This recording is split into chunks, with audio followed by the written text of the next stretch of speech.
Success never changes. Whatever it takes, it takes. A lot of you people have a certain factor that make you successful. A lot of people don't. And I sort of go around to these, and when I do them, I will talk about people that shouldn't even be in the room, because there are people that can't do certain things. They can't be entrepreneurial. And what I'm saying is straight from the heart, too, because I really believe in some of the things. And if I can tell somebody in this room that they shouldn't be an entrepreneur, I'd be very happy to do that, because in some cases I'm saving people's lives. Not everybody's cut out to be an entrepreneur. Not everybody can handle pressure. They can't. Now, we can go down and say you got to love your subject, you got to this, you got to that. There's 25 things that you read in every business book. But the one thing I've never seen in a business book is the ability to handle.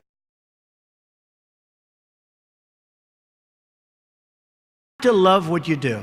And I'm not going to go over that long, but it solves a lot of problems. Because when you love what you do, when you really love what you do, you work harder. I mean, I have friends that don't love, and you know, I tell this story. A Wall Street titan, big guy, but I was richer than him, and I'm richer, according to Forbes, I'm much richer than him. So I like that, you know? I like that. But this big Wall Street titan, he's a big name. He has a son, and his son is a wonderful human being, which is amazing because the guy's a horrible person. But he's one of the biggest guys on Wall Street. So he wants his son, Alex. I'm going to use the name Alex. It's not his name, but I don't want to get this guy in any more trouble with his father than he already is. Alex isn't the strongest character. The father is a brutal, vicious killer. So the father has a big firm on Wall Street, and he wants Alex to go into the firm, of course. You know, come on, Alex, get in there, get in there. In the meantime, all these kids are graduating from Wharton and Harvard and Stanford, and they're just eating Alex's lunch. He doesn't have a chance. He doesn't have a chance. And he doesn't like it. He's not liking what he's doing. You got to love what you do. He's not liking it. So one day, but he can't leave because of his father. I actually told him, why don't you leave? Your father's brutal. The father's just killing the guys. Tell him, you don't have what it takes. I'm sorry, Dad. Oh, this is great. So I say, you got to leave the father. You got to leave him. He said, I just can't, Donald. So anyway, he's a spoiled guy. He's a member of a very good golf club in Westchester, which is a rich place in New York. And he's on one of the committees, and he's on the Greens Committee. And they put him in charge of redoing the course. They're doing this big renovation of the course. It's a very good club. And he's there every morning at 5 in the morning. He doesn't leave. He did such an unbelievable job. The contractors respected him. Everybody respected him. So the wife comes up. He's doing so great, Donald. He's so amazing. And they give him an honor. And this is a tough group of people that have this club. You know, they're club members and they're difficult. They gave him an honor. The club came in under budget, faster by 2 months. He did an unbelievable job, and the quality of the work was 10 times what they ever anticipated.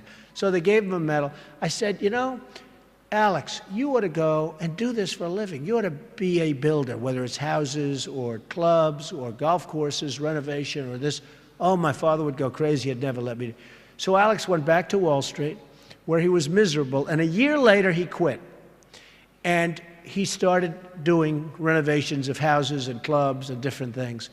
And he's doing great. So you've got to love what you do. Never, ever give up. You can change and you can move around, but never, ever give up. I know people that are very smart. They went to the Wharton School of Finance with me. I know other people that aren't as smart, and those people are the top people in industry today, and they just were tougher. They didn't give up. And the smart ones had everything on their plate. They'd always come in with the A+ on the tests and the good boards and everything else.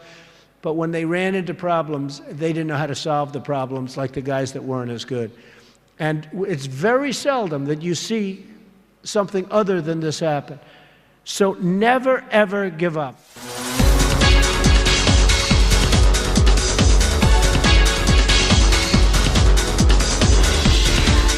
You want to be totally focused. You can't take your eye off the ball. When I had troubles in the early 90s, a major article came out, and it said very strongly, everything he touches turns to gold. And I believed it.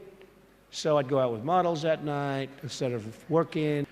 But that wasn't good. And I remember I had a big lease coming up, and there was a big show, and I went to the show. I said, don't worry, fellas, you can handle the lease. You'll get it done. Well, I came back, they didn't get it done, and I would have had it done 100%. And then the market crashed in the 90s. So I had trouble, but it was sort of an amazing, I wouldn't want to do it again. It was an amazing test of yourself. Can you handle pressure? How are you under pressure? Are you smart? You know, when everybody's coming at you. Now, there's a word known as luck. And this is a sad word. This is a word that I hate to talk to people about, because some people are lucky and some people aren't. And you can sit in this room and say, you know, he's right or he's wrong. But you have a word called luck. Some people are lucky. You know, Gary Player, the great golfer, he was a little guy, very little, but he worked really hard. And he had a great statement, but he'd go, the harder I work, the luckier I get. And he wins the US Open. You have all these big, handsome guys, these big, giant guys, and they're hitting the ball a mile. And you have Gary Player. And Gary Player would win the Open. He'd win the Masters. He'd win this. He'd win that. And he said, you know, hey, in the US Open, he hit a 5-iron to 1 foot from the hole, and he ended up getting a birdie and wins the US Open, right? And he came off the green. Now, I know I've heard the statement before, but I heard it from him in a meaningful way. They said, what do you think, Gary? What is it? He said, all I know is I've been working very hard. And the harder I work, the luckier I get. I thought it was an amazing. So much of success is seeing yourself as victorious. You have to see yourself. You have to really believe in yourself. And sometimes it's hard. You know, you've had failures, you've had weaknesses, you've had other things. You have to see yourself as a one-man band. Don't rely too much on other people because they'll let you down. You have to see yourself as victorious. And to be a winner, you have to think like a winner. If you don't think like a winner, it's just never going to happen.